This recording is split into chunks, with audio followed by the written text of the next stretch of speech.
Loretta Jones's case transports us to the town of Price, Utah, in the United States. Price, with a population of less than 9,000 people as per the 2010 census, is the largest city in Carbon County. It provides a suburban ambience for its residents, who predominantly reside in their own homes.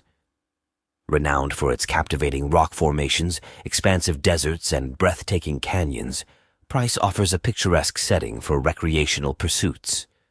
According to statistics, the likelihood of falling victim to a crime in Price is approximately 1 in 156. It is within this tranquil town that our story unfolds. Loretta Jones resided in Price alongside her 4-year-old daughter, Heidi Jones. Despite being young and unmarried, Loretta strived to make ends meet for herself and her daughter. She wholeheartedly dedicated herself to Heidi, who fondly reminisces about the cherished moments they shared together. Loretta was responsible for creating the majority of the clothing that Heidi wore during her childhood, as well as the clothes for her dolls. Together, they led a joyful and content life. However, their happiness was abruptly cut short. On that warm summer night of July 30th, 1970, Heidi bid her mother good night, unaware that it might be the last time she would see her alive. The following morning, July 31st, 1970, Heidi woke up to a devastating sight in the living room of their home. Her mother, Loretta, lay lifeless on the floor. Being too young to fully comprehend the situation, Heidi left the house and encountered her neighbor, Sue Ann Hovart, who was engaged in worm-digging activities near her apartment. Upon seeing Heidi, Hovart gestured for her to come closer and witness her task. However, Heidi responded with a heartbreaking statement. "I can't. I think my mommy is dead." These words prompted Hovart to immediately abandon her activity and accompany Heidi back to Loretta's home to assess the situation. Inside, Hovart discovered Loretta lying face down, partially unclothed, with blood covering her back and hair. Hovart promptly contacted the police, and the police chief, Art Poloni, promptly arrived at the scene. The police, arriving at approximately 11:40 a.m. on July 31st, 1990, confirmed Loretta's demise. The living room was saturated with blood, and Loretta had sustained 17 stab wounds. Interestingly, there were no signs of forced entry, indicating that the perpetrator was likely known to Loretta. Furthermore, Loretta did not exhibit any defensive wounds, suggesting that she had not attempted to protect herself during the attack. The medical examiner determined that Loretta had been killed with a small, narrow knife and had traces of bodily fluid on her. Unfortunately, DNA testing was still in its infant stages at that time. As there were no CCTV cameras to capture the events, the investigators turned to the young girl present in the house during the incident, hoping to gather some information. Heidi informed the investigators that after her mother had put her to bed, Loretta had returned to caution her against leaving her room. Heidi, in her statement to the investigators, mentioned that she had never heard her mother scream or struggle on the night of the murder. However, she did bring up something that raised concerns among the investigators. Heidi explicitly stated, "Tom did it. Tom killed my mom." Heidi's grandmother diligently recorded every word Heidi uttered during that time, and there was an entry in her notepad on the morning the body was discovered. Heidi confided in her grandmother, accusing Tom of being responsible for her mother's death. Eventually, they stumbled upon Loretta's diary, which contained a name similar to the one Heidi had mentioned, Thomas Egley. According to the diary, Thomas and Loretta had been in a relationship for 2 months prior to her demise, and that was the extent of the information they could gather about him.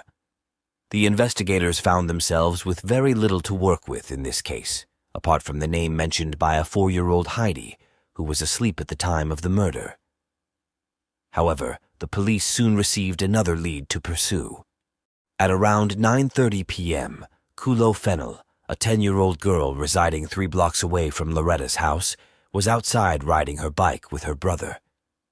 As darkness began to fall, Kulo's brother went inside the house, leaving his bike behind, while Kulo remained outside alone.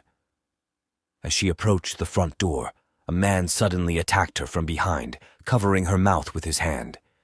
Fortunately, Kulo managed to free herself from the kidnapper's grasp, and let out a piercing scream.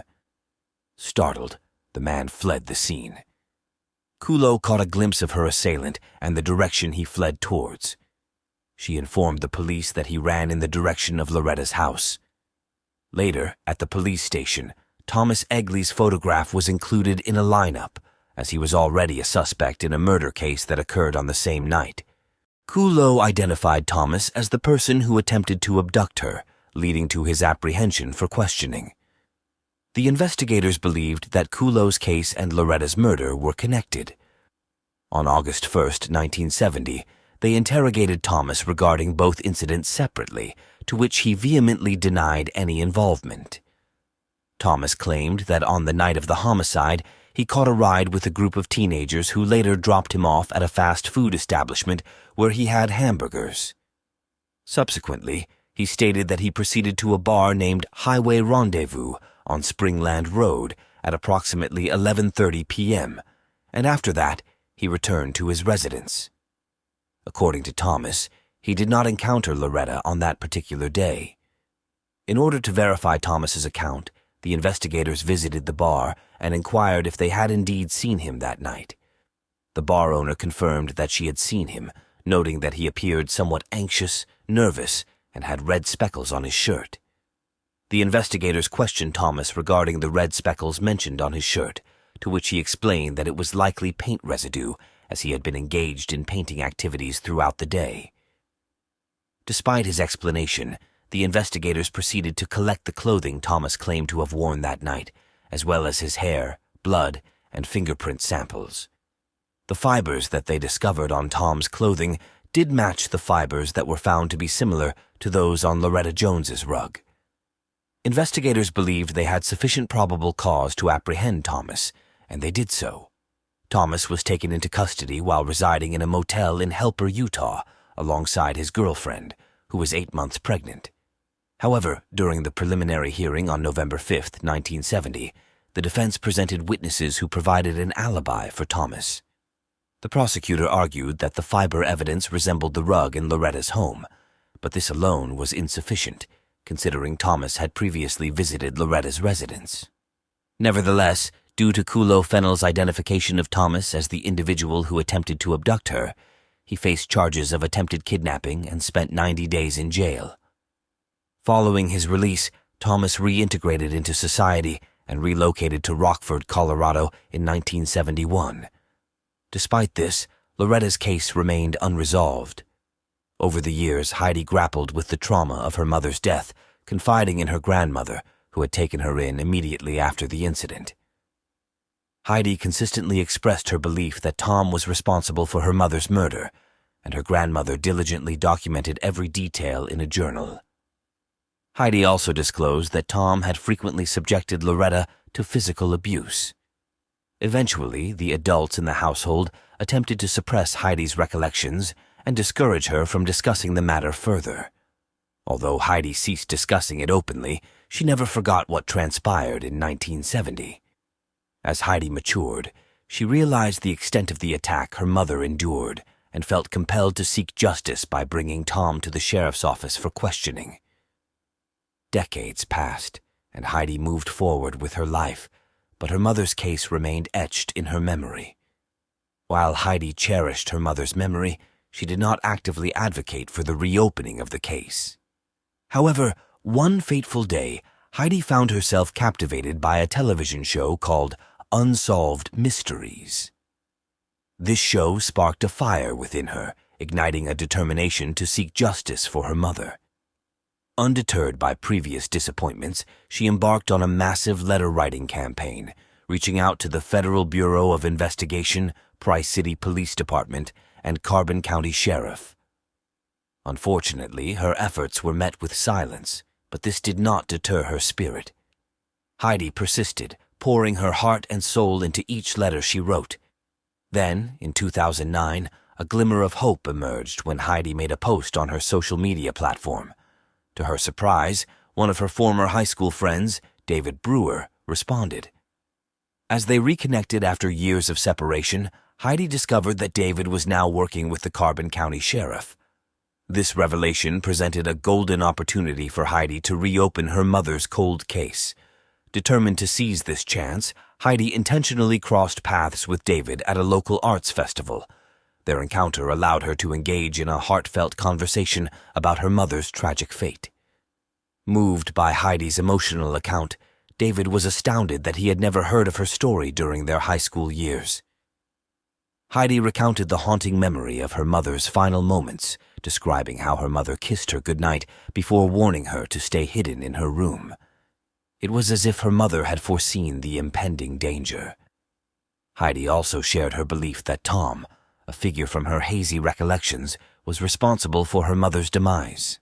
She vaguely remembered witnessing a distressing scene involving Tom and her mother, possibly involving coercion or violence. But she never heard her mother scream. Deeply affected by Heidi's narrative, David made a heartfelt decision to assist her in seeking justice for her mother. As a result, Loretta's case was finally reopened. However, David faced numerous challenges in his pursuit of the truth. The crime files had mysteriously vanished, leaving him with only past media coverage and Heidi's fragmented memories. Undeterred, David embarked on a mission to locate Thomas, who was now residing in Rockford, Colorado, for further questioning. When Thomas was questioned about the events of July 30th, 1970, he was able to recall what he ate and did throughout the day. However, he claimed to have no recollection of Loretta or her name. This raised suspicions for David, who began to believe that Thomas might be the killer. Unfortunately, without any concrete evidence, David had no choice but to leave without arresting Thomas. In his pursuit of the truth, David also sought out Marcia Hidalgo, a former girlfriend to Thomas. Marcia informed David that Thomas arrived home late on the night of the murder and immediately took a bath with his clothes on. The following day, Thomas went to the laundromat and returned home missing several clothing items. Marcia questioned Thomas about his whereabouts, and he claimed to have delivered hamburgers to a woman and her daughter. Although David couldn't fully make sense of this information, it further strengthened his belief that Thomas was responsible for Loretta's murder. Exhausting all other options, David contemplated exhumation as a last resort. However, he was unsure of how Heidi, Loretta's daughter, would react to such a request. Surprisingly, when David shared his thoughts with Heidi, she expressed her willingness to even dig the grave herself if it meant obtaining justice for her mother. With Heidi's support, they proceeded with the exhumation, which proved to be emotionally challenging for her. Unfortunately, due to water damage, the body was unable to provide the evidence they needed. Nevertheless, they decided to exaggerate the outcome to the public, claiming to have found new evidence that had led them closer to solving the case. This news spread far and wide, catching the attention of a woman named Linda, who contacted David after seeing the exhumation on TV. Linda shared her recollections with the investigators, providing them with potentially valuable information. Linda informed David Brewer that Loretta had inscribed the killer's name using her blood. David, taken aback, inquired about how she obtained this information, given that the police had restricted access to the crime scene. Linda clarified that she resided at Heidi's grandmother's residence during high school, which coincided with the time of the murder. Following the incident, Heidi's grandfather requested Linda and one of Heidi's aunts to visit Loretta's house to pack Heidi's belongings. Linda mentioned that this allowed them entry, and upon arrival, she witnessed a capital T and an O with her own eyes. This discovery was a significant breakthrough, but they required a photo of the crime scene to substantiate it. David met with Heidi, shared the new details, and expressed his frustration over the absence of crime scene photos. Heidi suddenly recalled a photo possibly stored in a box of belongings her grandmother had preserved over the years. They proceeded to search the grandmother's house for the box, and subsequently looked for the photo inside. The box contained everything related to the case, including her grandmother's journal documenting Heidi's statements. However, the most unsettling find was a photo of Heidi beside her mother's body outline, which proved to be crucial. The image depicted Heidi and her mother's blood with the letters T and O. David Brewer began connecting the dots.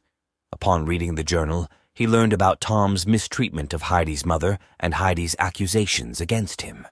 The key revelation was Loretta's attempt to identify her killer by writing with her blood, managing only to inscribe an O before succumbing.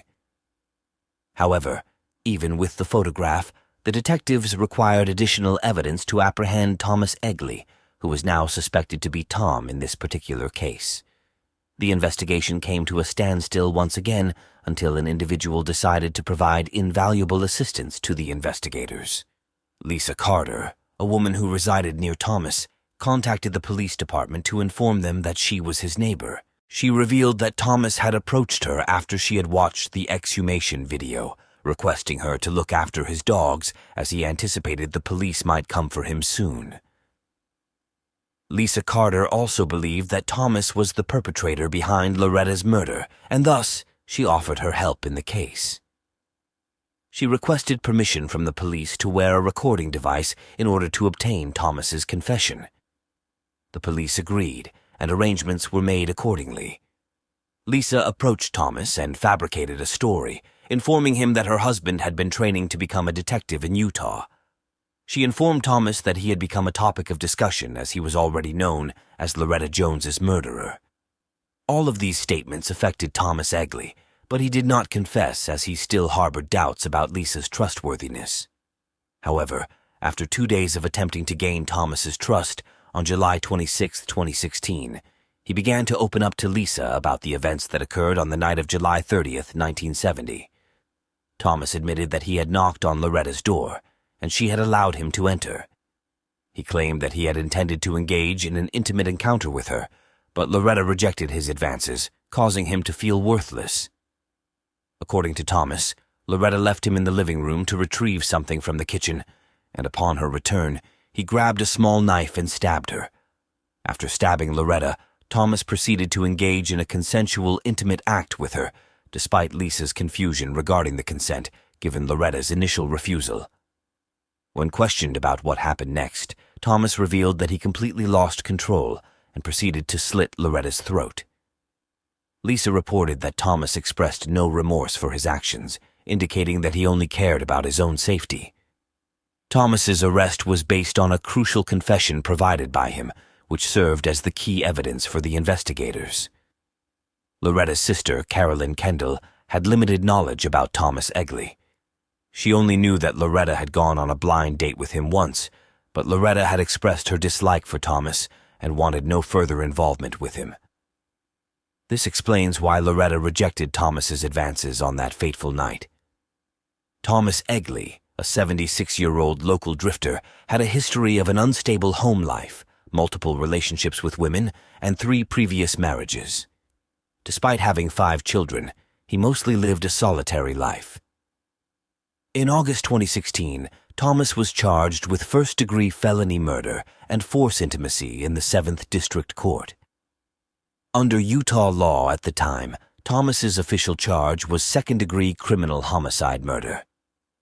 On August 18, 2016, Thomas was arrested without any complications in Rocky Ford, Colorado, based on a $1 million warrant. Eventually, Thomas pleaded guilty to the murder, resulting in the dismissal of his assault case.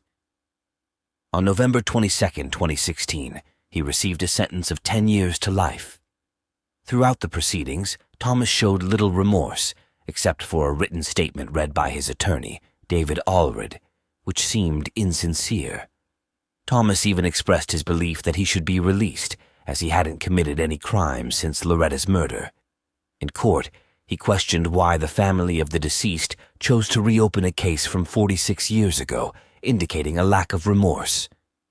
According to Thomas, he was unaware that Heidi, Loretta's daughter, was present in the room when he killed her mother. Loretta was aware of this, which explains her lack of resistance or screams during the attack. It is likely that Thomas would not have spared Heidi if he had known she was there. Upon receiving his sentence, he voiced his dissatisfaction to the judge regarding his confinement in the state prison located in Salt Lake County, as it prohibited any visitors.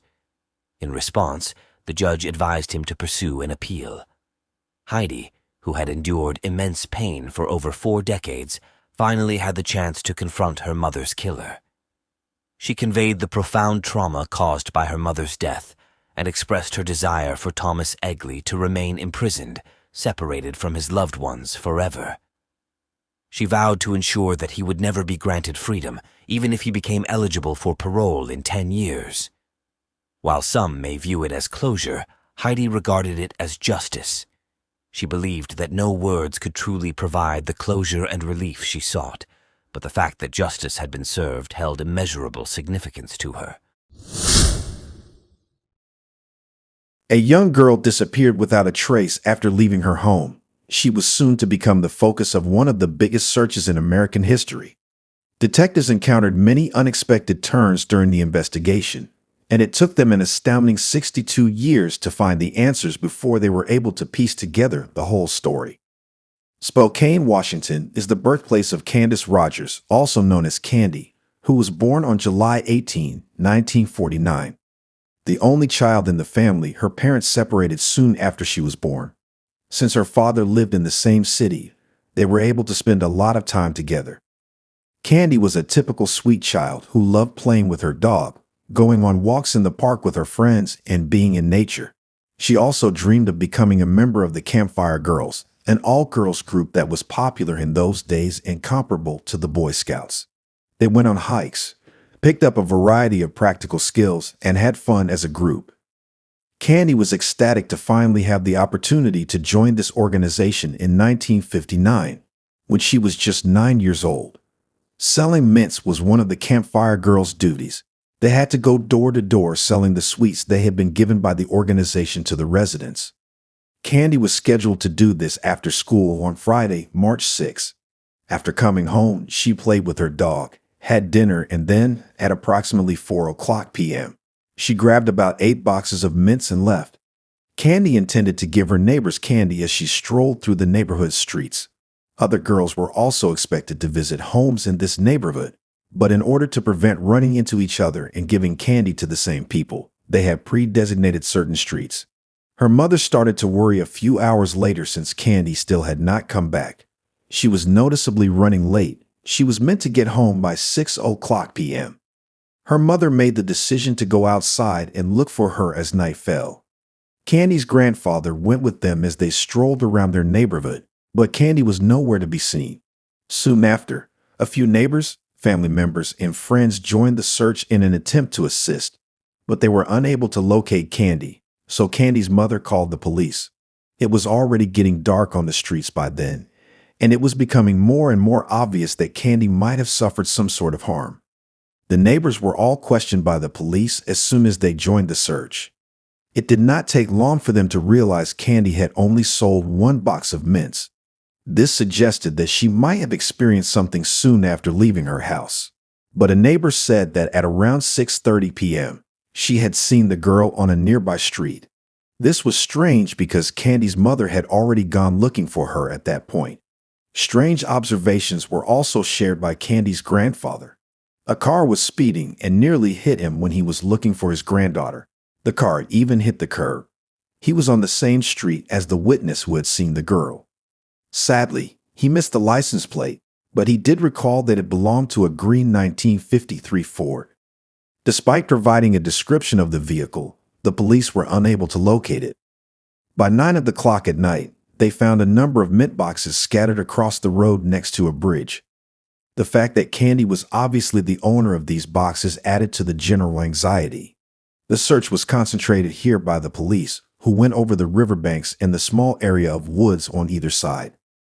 They searched the area all night long without finding Candi. Local newspapers began to report on Candi's disappearance by morning, and soon the case was being covered by media outlets throughout the state. Child disappearances in the vicinity of their homes were unusual in 1959 because they occurred very infrequently. Candi's town's residents were extremely disturbed because they had not dealt with a situation like this in a long time. Police intensified their search early the following day, sending out more officers, mounted police, off-road vehicles, and even military personnel who were using helicopters to scan the area. Many volunteers from the city and surrounding areas also contributed to the search efforts. The search was one of the largest in the nation's history at the time, with over 1,000 people taking part in total. The search area extended 11 miles around the girl's house, but they still could not find her. On the same day, another tragic incident occurred. 3 of the 5 crew members were lost when a helicopter engaged in the search clipped power lines and crashed. Days went by during which time the search produced no results. In an attempt to find Candi, police officers kept working literally around the clock in several shifts. In the early days of the investigation, investigators received about 750 tips. They checked every one of them carefully, but they all ended in dead ends. 15 days later, 2 soldiers from the nearby base went hunting in the woods west of Spokane. When they saw kids' shoes on the ground there, they were instantly reminded of Candi's disappearance. Since many military personnel had participated in the search, they were all fully informed about the case. After informing the police of their discovery, Candi's grandfather was shown the shoes. He affirmed that his granddaughter does, in fact, own the shoes. For the search, the police made their way into the woods. In a matter of minutes, one of the officers discovered the girl's body after seeing a foot protruding from the bushes. She lay in the pine branch-covered underbrush. The cause of death was identified by medical professionals as strangulation. For this, the offender had ripped a section of fabric from her skirt. Candi had been bound, based on marks on her hands and feet, even though no ropes were discovered close to the body. It was also determined that the victim had experienced sexual abuse. Police discovered a green car seat cover close to the crime scene during their investigation, but they were unable to determine whether it was connected to the murder. Even though officers detected a tiny purple stain on Candi's clothing that had a grape-flavored chewing gum odor, they were unable to link it to the case. When the police could find no solid leads that would lead them to the murderer, they searched for any hints. As they went through the incoming tips, investigators looked into the potential involvement of hundreds of people, including neighbors, strange individuals, and convicted criminals. They soon turned their attention to Alfred Graves, a 50-year-old man. It was an odd reason that made him a suspect. On the same day that Candi's body was found, he committed suicide. He did it in his car, not far from the location of the mint boxes. Additionally, Candi's house was only a few hundred yards away from him. Alfred's car contained a rope and a woman's hairpins, which the police found when they discovered his body.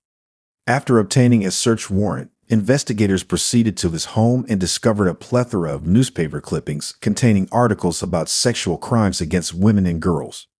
The police also discovered that his wife had confessed to having suspicions about him killing Candi, and that a number of women had accused him of harassing them.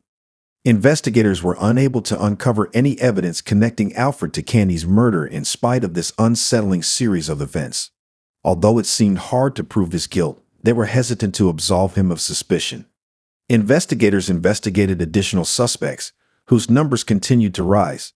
A number of months after the murder, they had a long list of names that filled several pages. The police went through each name carefully, but each time they were unable to locate any proof of their connection. Hugh Morse, a serial killer, was another suspect that the police later had. He was taken into custody in 1961 on a number of charges, and there was a fascinating reason why he was made a suspect.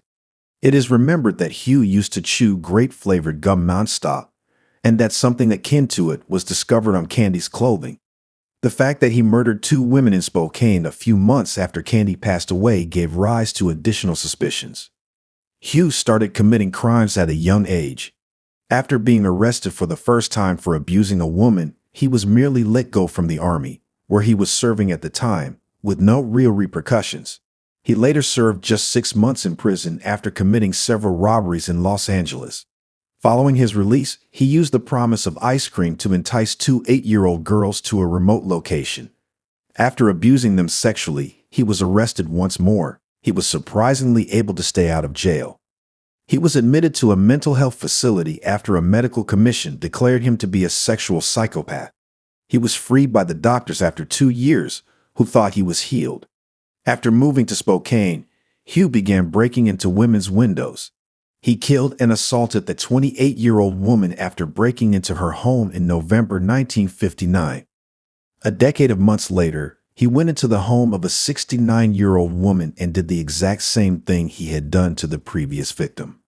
A month later, he attacked another woman, stabbing her several times, but she survived.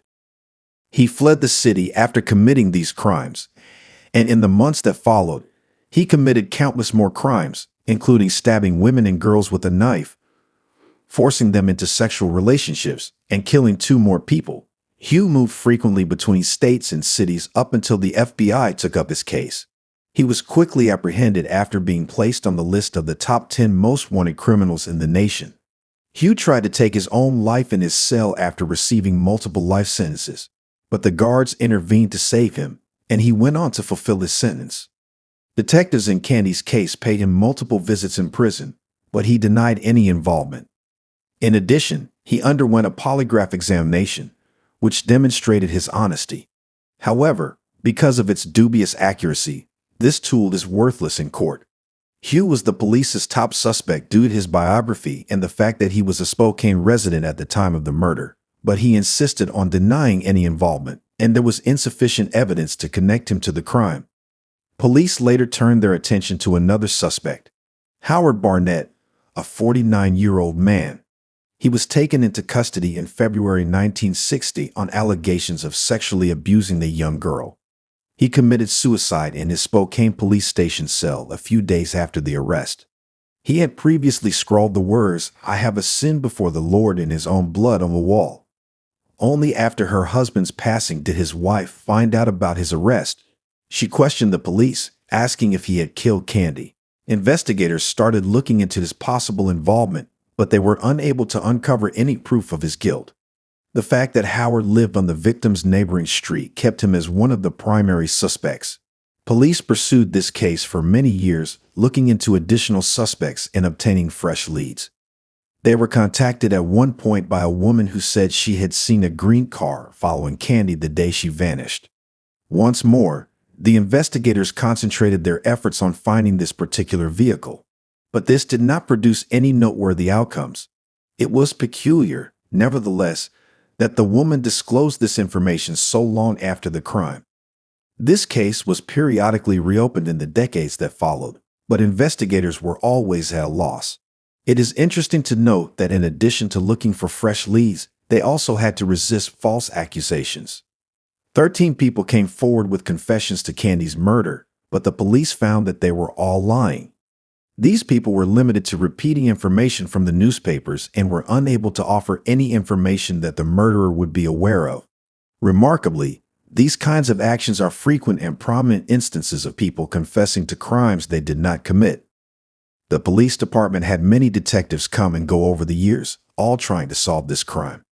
Not just in their city, but throughout the entire state, Candi's murder stood out as one of the most well-known and enigmatic cases. It had a big effect on a lot of people. Parents felt comfortable letting their kids play outside prior to the murder, but many had second thoughts about safety following this case. When this case was reopened in the early 2000s, a new detective made the decision to employ contemporary tools. Luckily, the police had meticulously gathered and stored all the evidence in 1959, which made it possible for specialists to locate a sample of male semen on Candi's clothing. Examining the sample proved very difficult, especially since it had been stored for several decades. However, experts were able to extract the DNA profile after much work, and they uploaded it to the FBI database, but sadly, there was not a single match. Additionally, investigators cross-examined the profile using samples from a number of suspects. However, none of them were identified as Candi's murderer. Many people were certain that Hugh Morse was responsible for the murder over the years, but the forensics showed he was unrelated to the incident. Consequently, the investigation came to a dead end once more. Although the perpetrator of Candi's sexual assault and death provided the police with a DNA sample, identifying them remained a difficult task. When the case was reopened in 2021, a new detective made the decision to use genetic genealogy, an innovative method of DNA analysis. The detective hoped that this method, which had been used to solve hundreds of cold case cases, would finally put an end to one of the longest-running investigations. He made contact with multiple laboratories that specialize in this analysis, only to be met with disappointment once more. In order to apply this technique, specialists had to look at the original DNA sample. Despite numerous efforts, every laboratory came to the conclusion that the sample had deteriorated too much to allow for the extraction of the required data. Suddenly, a long-awaited breakthrough materialized as the detective turned to face the final laboratory. With the use of cutting-edge instruments, the experts successfully examined the sample, providing them with the essential profile of the offender. They meticulously searched for the DNA owner's distant relatives by uploading the profile to genealogical databases. They examined thousands of people before focusing on one particular family. After looking into this family, they concluded that one of the three brothers' DNA samples was most likely the one in question. But now there was a new problem because the three had passed away. Still, the specialists and investigators learned that one of the brothers had a daughter, and the authorities got in touch with her. Even though the woman was horrified that her father might have killed a young child, she agreed to help without thinking twice. She gave the experts a sample of her own DNA, and they verified that she was closely related to the person whose semen was discovered on Candi's clothing. These findings allowed detectives to quickly secure a court order authorizing the exhumation of her father's grave. After 62 years since the murder, the culprit's identity was eventually made public thanks to experts' extraction of a DNA profile from his remains. The man's name was John Hoff. The results of the analysis showed that Candi's clothing and John's DNA were completely matched. John Hoff was never on that list, even though there were hundreds of suspects over the years. Detectives looking into his biography found evidence of his involvement in other crimes. He was 20 years old and lived less than a mile from Candi's home at the time of her murder. In addition, he was an army soldier who was stationed close to the location where the girl's body was found. He attacked a woman 2 years after the murder, bound her, sexually assaulted her, and tried to kill her, but she lived. After being detained, John was only given a 6-month prison sentence. Furthermore, he received a humiliating discharge from the army. John began a family after being freed, with 2 sons and 2 daughters. He continued to live an apparently normal life, staying off the police radar. John had multiple job changes. He once sustained a severe chemical burn to his face while working in a food packaging plant, which left a permanent scar. 11 years after Candi was killed, in June 1970, John ended his own life by hanging himself without leaving a note. It was also established by the police that the victim may have known him. Candi was friends with his sister, who was 10 years old at the time. Years later, she told detectives that after her friend was murdered, she cried in her brother's arms, unaware that he was the one who killed Candi. Regretfully, the girl's parents passed away before the killer's identity was made public. 4 years after the tragic event, in 1963, Candi's father took his own life. Her mother passed away in 2006. He may not have been able to deal with the loss of his own daughter, although this is still a mystery. However, this case was ultimately resolved, making it one of the longest inquiries. It involved different generations in addition to different detectives over a span of 62 years. There was only one police officer who had been involved in the 1959 investigation, present at the press conference when the killer's name was revealed. He expressed gratitude to God for granting him the opportunity to live a long life and discover the truth. Regarding John's daughter, at first, she found it hard to accept that her father had committed such a horrible act. She later came to terms with this reality and called her father a monster for taking the life of a helpless girl. She regretted that he was not brought to justice while he was alive.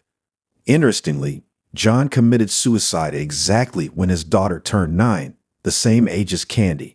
We may never know whether there is a connection because it is currently unknown.